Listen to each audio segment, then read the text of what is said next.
Hey baby. Today's bedtime story will be The Waterfall by Jonathan London. It was the middle of July when we drove way up into the mountains and backpacked up the creek. The banks were lined with poison oak, so we waded through the cold water, hip deep for my parents, chest deep for us, our backpacks balanced on our heads. We set up camp on a sandy flat beside a pool in a ring of boulders. What a swimming hole!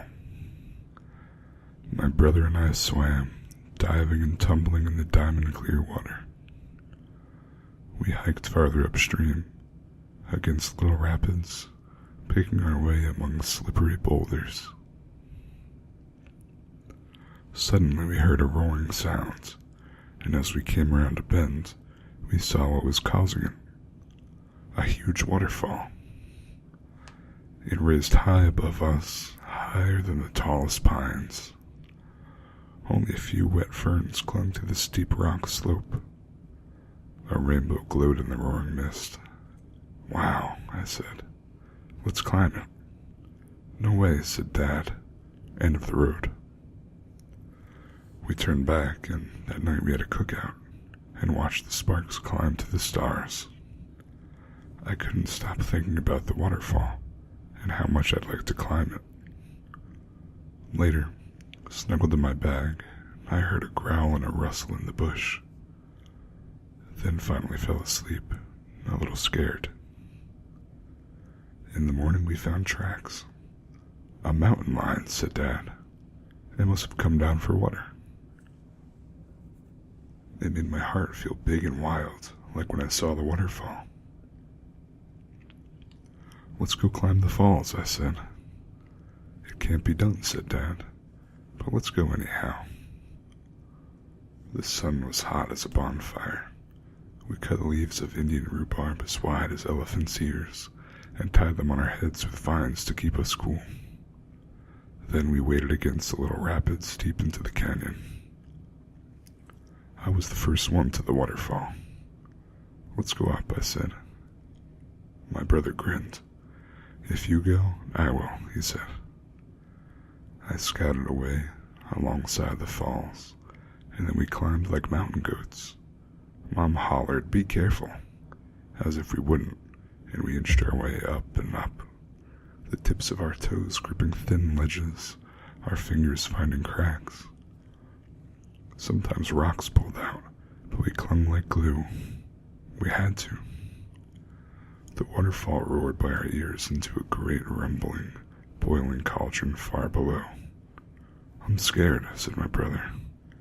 I said, "Just don't look down." Near the top, a scrawny river willow poked out of the rock. It was just the grip we needed to pull ourselves up, and over the edge. When we stood at the top, we slapped 5 and shouted down, "Hey Mom, Dad, it's like a whole other world up here. Come on up, you can do it." And I did a little dance. Mom looked at Dad, Dad looked at Mom. Then Mom started climbing, and Dad followed. I couldn't believe my eyes. I lay on my belly and shouted directions. "No, not that ledge. Try the one up on your right." I never felt more anxious, seeing my parents clinging to that sheer rock, or more proud either. Then I heard a shout and my heart jumped into my mouth, but it was a shout of triumph. My folks pulled themselves up, and over the top. "We did it," Mom beamed, breathing hard. "You did it," I echoed. "Dad, I thought you said it couldn't be done." "It can't," he said, grinning like a grizzly bear. Then all together we continued upstream. "Look," I shouted. A big piece of driftwood was wedged between the boulders. It looks just like a dancer. It was river smooth, polished by water. It looked like a boy whirling around in joy. "Can we take it home?" I asked, as a kind of souvenir. "If you can carry it," said Dad, "you can keep it." It was about the hardest thing I ever did, but I lugged that heavy driftwood back out, and now it stands in our yard. Some people think it's a sculpture. We just call it the Dancer. Whenever I look at it, it reminds me of the waterfall. It makes my heart feel big and wild. The end. Good night, beautiful. Sweet dreams.